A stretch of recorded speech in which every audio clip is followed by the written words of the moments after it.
Yo, camarades de guilde, aujourd'hui on se retrouve tranquillement pour une nouvelle review, et cette review c'est celle de l'épisode 316 nommé L'atout de Grey. Bon, globalement, ce que j'en ai pensé, c'était un bon épisode.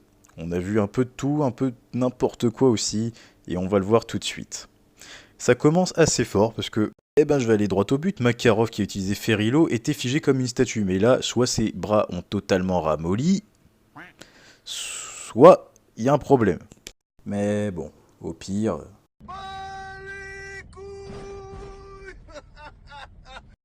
Et vous n'êtes pas au bout de vos surprises parce que... C'est quoi ça? Oh misère de misère, j'ai une pensée pour la famille de ces personnages.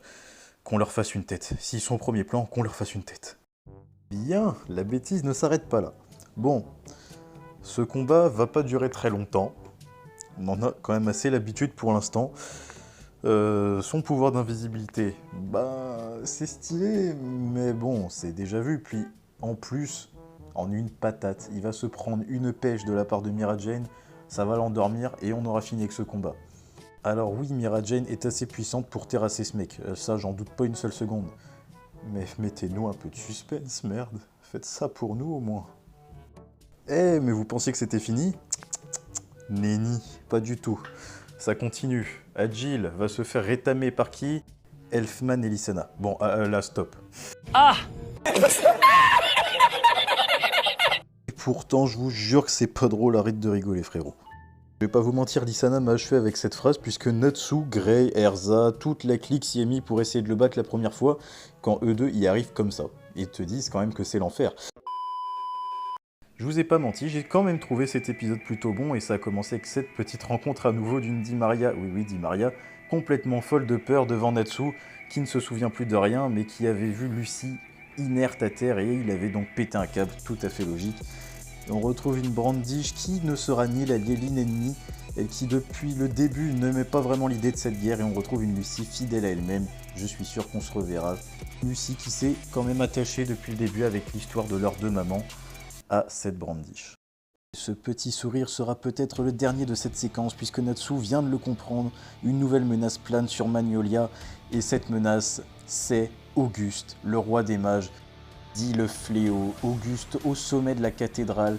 C'est une symbolique qu'il soit là juste au sommet, comme là pour montrer la domination qu'il a sur cette ville et sur Fairy Tail. Et c'est dans une ambiance apocalyptique que plonge Auguste tout Magnolia et Brandish qui se souvient des paroles de Lucy, non on ne se reverra pas puisque on a mis Auguste en colère en effet.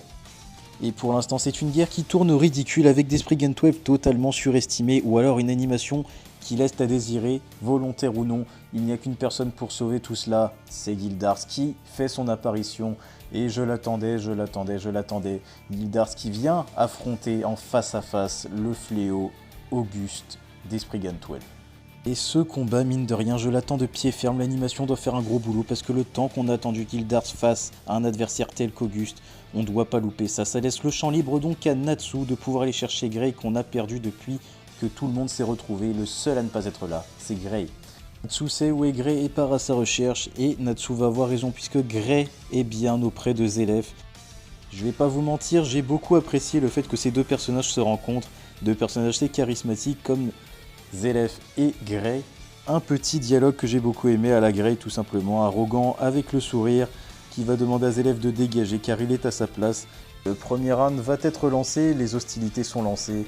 Évidemment Grey a beaucoup de raisons d'en vouloir à Zélef puisqu'il a ruiné sa vie, sa famille a été décimée par ce dernier, que ce soit par son père avec Tartaros, sa mère avec le démon qu'il a créé Deliora, et évidemment le maître Houl qui lui enseignait sa magie.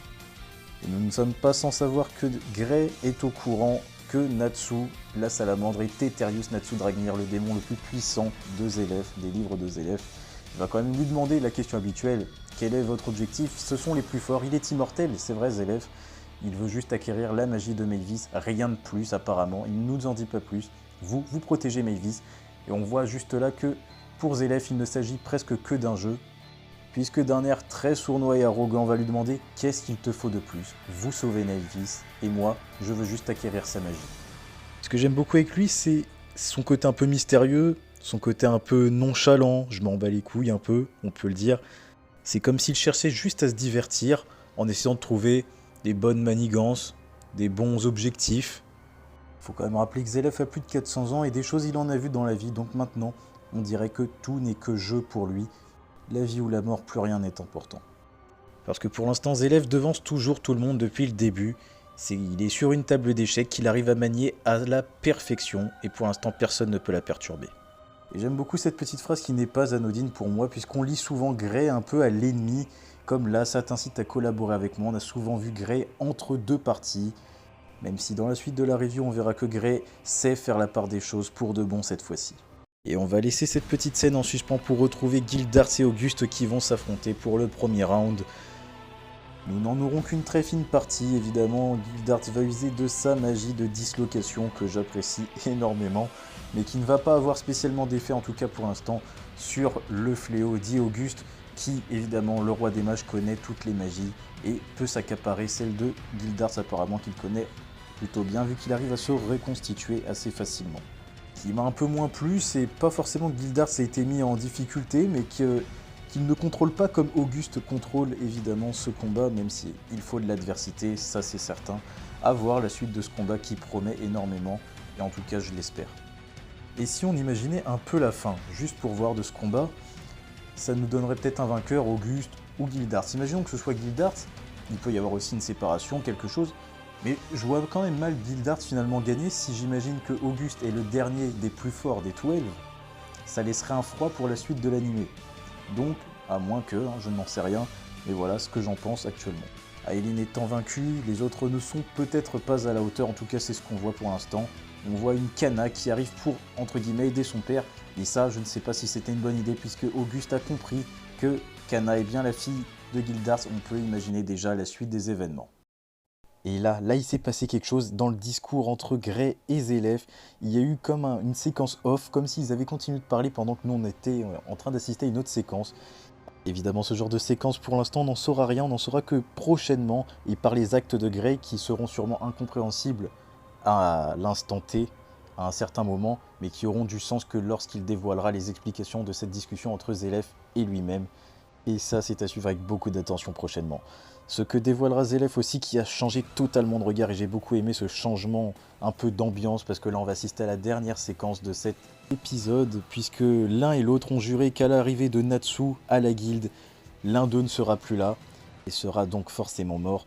Et Gray avouera aussi tout simplement que Natsu est Natsu, qu'il a pris une résolution, et que sa haine avait été transportée en Natsu, puisqu'il avait appris que c'était Yendi, et c'était le coupable parfait pour se venger de tous les malheurs qu'il y a pu avoir dans son passé.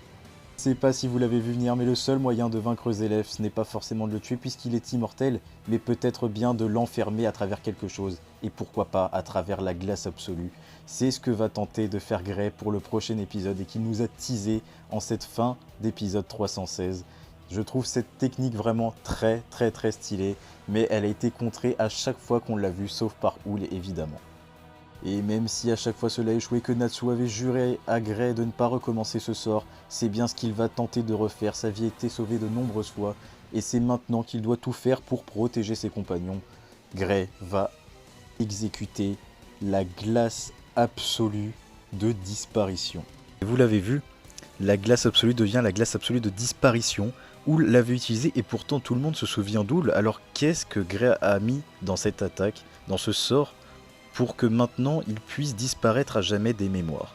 Ça, c'est à suivre dans le prochain épisode, les amis. Et cela figurera comme le dernier mystère de cette dernière séquence de cet épisode, avec cet attribut de disparition en plus que la glace absolue déjà prend la vie à celui qui l'utilise. Comme vous en doutez, évidemment, le mystère règne sur ce sort lancé par Gray Fullbuster. Et voici la fin de cette review de l'épisode 316 les amis, j'espère qu'il vous aura plu, moi j'ai pris beaucoup de plaisir à la faire, ça m'a fait plaisir de vous raconter un peu tout ça, de faire ce petit débrief. J'espère que vous avez encore faim pour le prochain épisode, moi je vous dis ciao et portez-vous bien pour la review de l'épisode 317.